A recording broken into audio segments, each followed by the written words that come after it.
Welcome back to the program. Time now for our focus on governance and the church. That's what we'll be weighing into at the moment.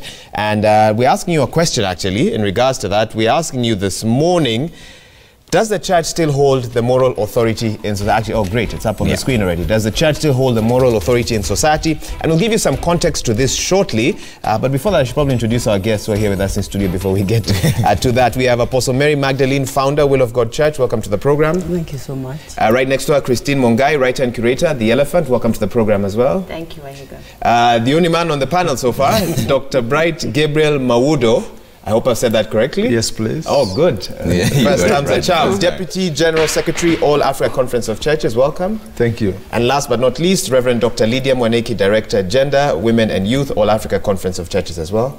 Karibu sana. Thank you. Right, so to give you some background to this, let's watch this story first. And Trevor, you know, take us through that. So a breakaway faction of the Nairobi Central SDA Church, dubbed the Nairobi Cosmopolitan Conference, is accusing the Central Kenya leadership of the church of overseeing corruption and propagating ethnicity in the church. Now, disputed elections for church officials triggered this dispute and led to the closure of the church, pending an agreement by the warring factions. We bow before your majesty. The breakaway wing of the Nairobi Central SDA Church, the Nairobi Cosmopolitan Conference, is unhappy with the leadership of the Nairobi Central SDA Church. The church's leaders have effectively divided church members along ethnic lines to achieve and retain church administrative power to facilitate their continued plunder of church resources. As members, we are ready to take the bull by the horns. And this one, we have said, let those leaders resign. The NCC faction, claiming the leadership of the Central Kenya Conference led by President John Kiragongonye, was mismanaging and plundering church resources and dismissing claims that it was only 25 million shillings in contention. The lot is deep. We are talking about prime properties all over here which are worth $1 billion shillings. So I don't even know what you are talking about, 25 million shillings, because in our church that is more money. They say their efforts led to successful cancellation of an intended sale of church land in Kileleshwa worth over 200 million shillings. NCC further claims wider mismanagement of Adventist schools, colleges, universities, hotels and health facilities, among others. Ngunyi has been accused of violating the church constitution by doctoring boundaries to create more stations that would vote in his favor. The church is preparing for elections in the coming year. Those in leadership positions enjoy a myriad of allowances, including scholarships and stipends, among others. Ngunyi, who has since expelled Masara, Maranga and 13 others on Sunday, dismissed claims of leadership wrangles in the church, terming the closure of the church as illegal. As of now, they are not members of the SDA faith, and no amount of intimidation or coercion will coerce the church into negotiating with the strangers. Whom are we going to mediate with? Who? Corrupt leaders? No. We can only mediate with the General Conference. With the leadership wrangles in the Maxwell SDA Church seemingly far from over, it is apparent that these gates will remain shut for a long time. Congregants now forced to seek alternative places of worship to celebrate their Sabbath. Chemutai Goin, Citizen TV, Nairobi. And if you thought those wrangles were unique to the SDA Church, you're wrong. There's so much that's happening in the church across the country. The Pentecostal Assemblies of God, for example, had seen long-term wrangles that actually spilled over to the courts. Trouble started after 4 bishops filed a petition challenging elections. They said the church's 1998 constitution, Trevor, was discriminative and inconsistent with Kenya's 2010 constitution. In February this year, the AIC at the Chebitet local church saw worshippers go for each other's throats. That's in Kericho County. After one faction was finally recognized as the legitimate group to lead the church. And finally, in February, and this is just a snippet, there are other stories that we may not have picked up on, it was reported that the Anglican Church of Kenya was embroiled in a land dispute threatening to tear apart the Nairobi diocese. Some members of one section of the church are accusing the diocese of scheming to grab land belonging to the parish. Exactly. So there's a general issue across the country from, from different counties and so forth. And this is why we're asking you this question. Let's just bring it up on your screen again. Does the church still hold the moral authority in the society? Having seen all these instances of everything that's happening, the people are talking about domestic violence, the people are talking about femicide, the people are talking about corruption. Back in the day, your parents would tell you, go to the church because that was the moral compass of the society. Is it still the same thing? Does the church still hold the moral authority in the society? That's a question we'd like you to answer. 22422 is the SMS line. At Trevor Mbija, at Citizen TV Kenya, at Waiga Moura, at Zinzi_K. Use the hashtag Daybreak. We'll sample some of your views and ask our panelists with us. And that's where we'd like to start, Reverend Lydia Monique. And first, before we get into whether the church has lost its moral direction or not, when you see such wrangles, what comes to mind? What is your reaction when you see such standoff in all churches almost? When I see such wrangles, I see a church that is not obeying the voice of God and the voice of Jesus Christ. Because the church is supposed to be the salt of the earth and the light of the world.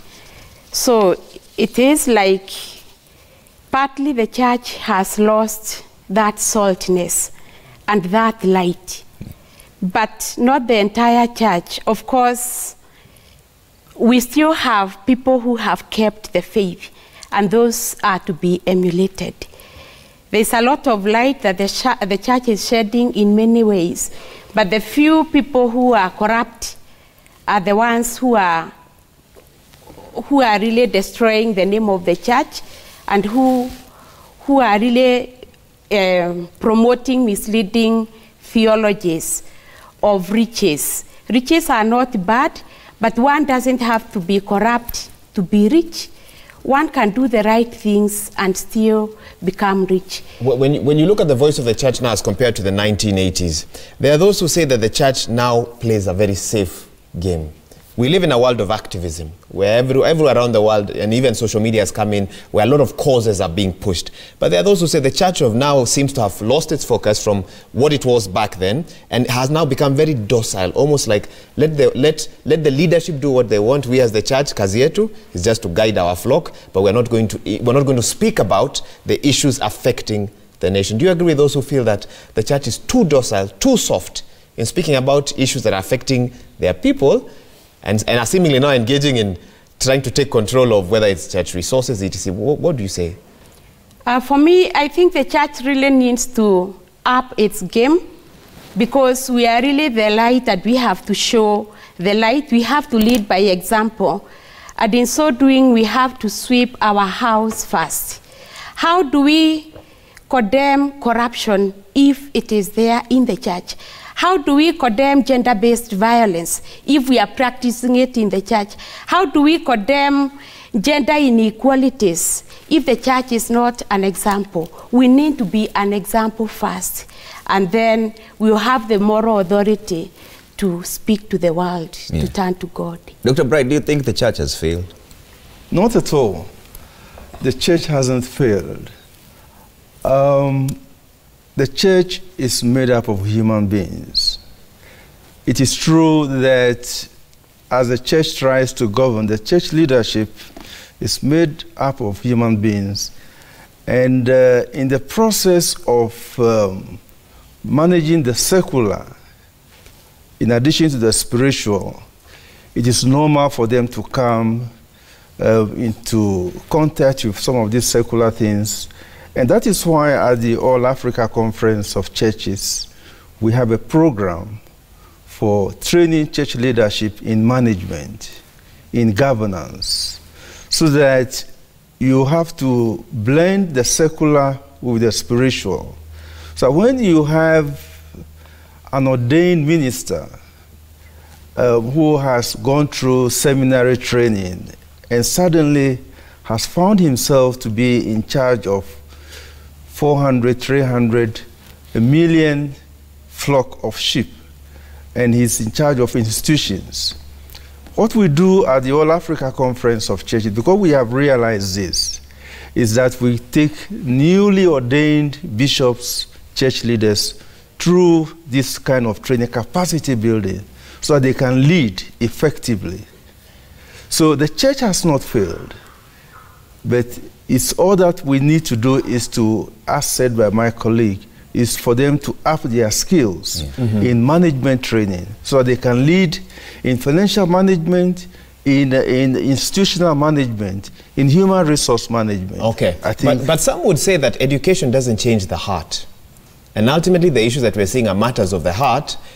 And some would say that corruption is not something you stumble upon. It is something that has been in your heart all this time, but has not found a place of expression, for example. So the seminars you're talking about and the training and the capacity building, is that enough to turn away the ambition of a man or a woman if they get into those higher offices? Because ultimately, some would say that is where the church has lost its voice.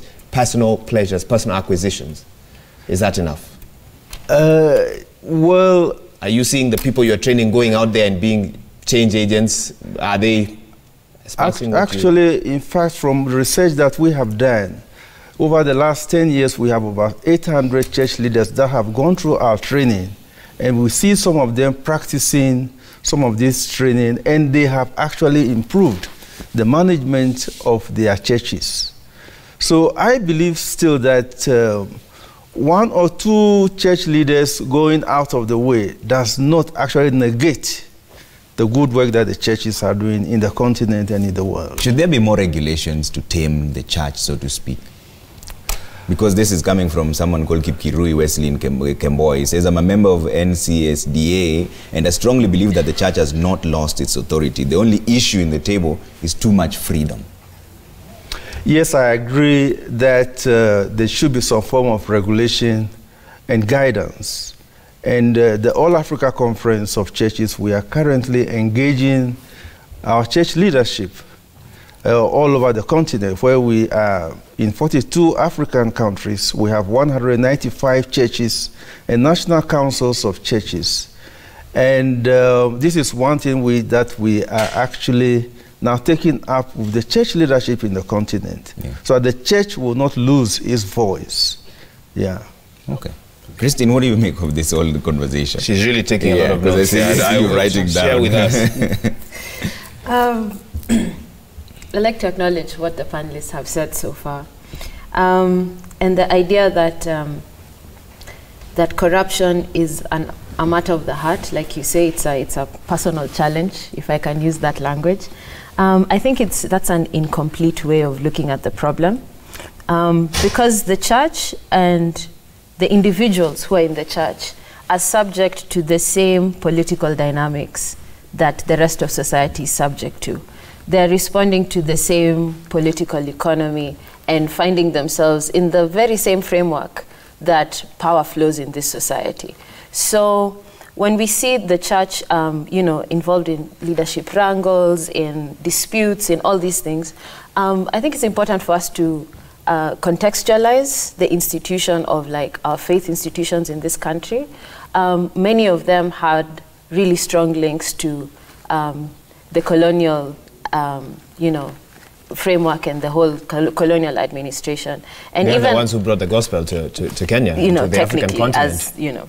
But I think even in the many, many decades since independence, clarifying what it means to be people of faith in this context is something that I think the church is still trying to grapple with, which is why it's very difficult for us to imagine that the church exists in a space that is outside of society and can have the kind of moral authority to even critique it. I mean, we are in it. We are all in the society together. And what is lacking, I think, is just that kind of theological and ideological and historical clarification and contextualization of who are we really and what are we about. Because as it is right now, I think church spaces are really just an alternative route to power. Just like any other, endeavor to get power and status in this society. And the way you would see it happening in a political party, right? You start at the bottom. Yeah, I mean, and rise up in rank. It's because the church occupies a certain space in this country's political economy. And it's important for us to see its institution and its influence like that. That it's an arena, just like there are many other arenas to power and status in this society. And if we are to clarify our thinking about what the gospel really is, right? Then what it's for, actually. Is it for power? Is it for status? Is it for influence? Or is it for something else? And is I it think for personal transformation, as many? Is it for personal transformation, or is it for justice? So is it even fair then to bestow the moral compass expectation on the church? I think as our faith spaces are currently constituted, I'm speaking generally, I'm sure there are pockets of people doing different things. I think our church spaces have never really understood or clarified if it's for power, for status, for influence, for personal transformation, or if it's for justice. If church spaces are for justice, then I think, or for social justice, for economic justice, for speaking for the poor and the dispossessed, then I think we would have a very different, environment. You don't think they do that now? I don't think. I don't think so. Okay, the lady next to you is really smiling. Apostle Mary Magdalene, founder Will of God Church. You want to come in? Yeah, yes, please. First things first. I'm saved. Jesus Christ is my personal Lord and Savior. And how I see the church and the problems that are arising is like the syllabus in schools. We have the syllabus, different schools, different teachers. We have the syllabus. Our syllabus is the Bible. And the way maybe the school, the system of the school will interfere with the syllabus, or maybe the teachers. And when that comes, because we see there are those who get some A's, there are those who get E's, and they are doing the same syllabus. So it depends with the teacher and maybe the system of the school. And as what God has spoken to me, that the church has become bankrupt. Let us admit. It has become bankrupt. Financially bankrupt, spiritually bankrupt. Okay. Because it has disconnected with God. And so it doesn't have the moral authority. Even if you hold so many seminars, so many whatever you hold, without God, who is the founder of life, you are going nowhere. So we have to go back to the drawing board. Ministers of the gospel, who called me? What did he call me to do?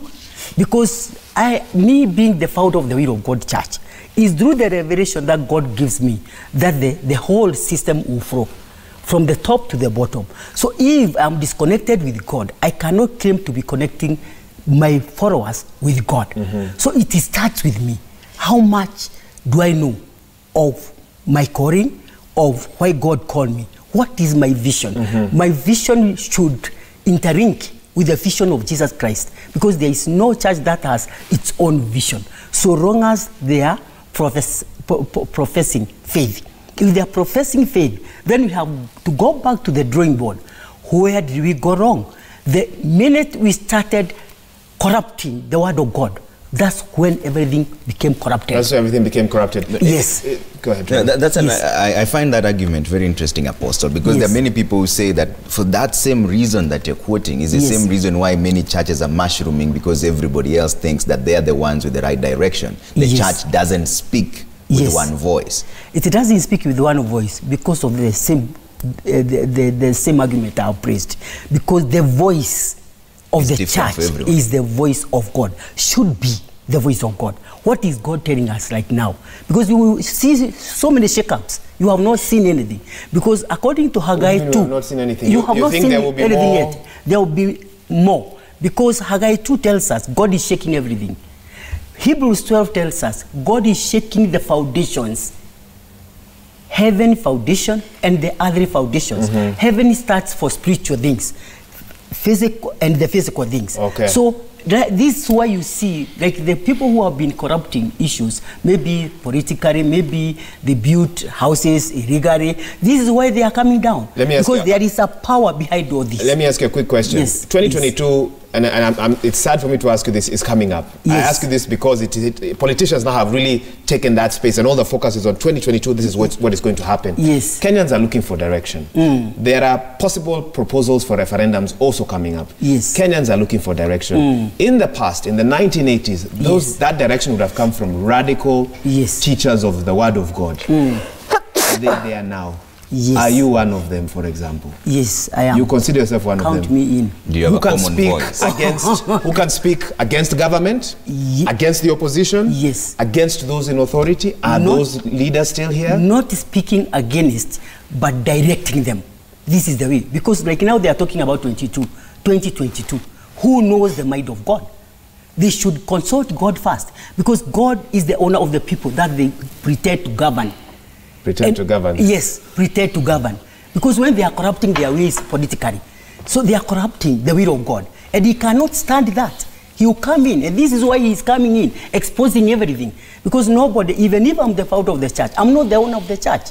The owner of the church is Jesus Christ. Why can't we give him room? Who died among us? The apostles, the bishops, or whoever you call yourself, who died on the cross. So if Jesus died on the cross, why don't we go back to him by the virtue of his word and consult and hear what he's saying as per now? Because we always say God is doing a new thing. Who will read the mind of God until we ask him? There are so many things coming up. How do we solve them? But if we try to solve them with our own mind, we pretend we are taking people to heaven, a heaven which doesn't belong to us. Okay. We make systems which we pretend will take people to heaven, and the house, the heaven house is not ours. It's not yours. That is corruption. Okay. When you are telling somebody you are saved and he is not surely saved and he is doing other things. So we have corrupted salvation, we have corrupted faith, we have to go back to the drawing board. I cannot pretend that all is well. All right. It's not well. I'm still stuck on the issue of speaking in one voice, because those who follow you may understand you and listen to you, but those who follow other churches are thinking that's different. But before we'll get into that conversation when you come back from the break, first let's see what you're saying online. 22422 is the SMS line. On Twitter is at Citizen TV Kenya. Trevor Mbija, Twega Moura, hashtag Daybreak. Let's bring them up. See what you're saying online. Engineer Lazaro says churches lost their mantle long time ago when religious leaders transferred their allegiance to money and tribal kingpins in the name of politicians. Preaching nowadays is only 2 minutes. The rest of the program is about money. Wow, okay. Boya, Junior 88, only the Sunday schools, section of the church still upholds morality. That's ages 4 to 10 or 11. Just the Sunday school only. Let's see what Francis Kigondo is saying. The church and its leadership is made of human beings, so it will never be perfect. Out of 12, 1 betrayed Jesus. That is about 10%. So expect the same now. As for leadership, do it the Catholic way. It's not a democracy. Priesthood is a vocation, calling, not a career. Okay, the challenges of career pastors. Okay, and we have 2 SMSs, I believe. Let's put them up now. 22422 is our SMS line. Joseph Rachemo says the church hasn't lost all of its moral mandate. However, the problem is that it is consuming the legitimacy of religion in greed, corruption, and pride. We lost it all when we gave clergymen the authority to head different institutions, hospitals, schools that are associated with the church, hence forgot the call. Because now a lot of money is coming in. Okay, let's see what else you're saying on 22422's SMS line. Please leave your name and where you're texting from. Kiveli George says the church since early 90s has changed into business, and therefore we have seen a rise of greed, power hungry, lack of calling. To me, it lacks the moral authority. All right, and on that note, we're taking a quick break. We'll come back and still have that same discussion on whether the church has lost its moral standing. And then from there, what are the solutions? That's also something we're delving into right after the break.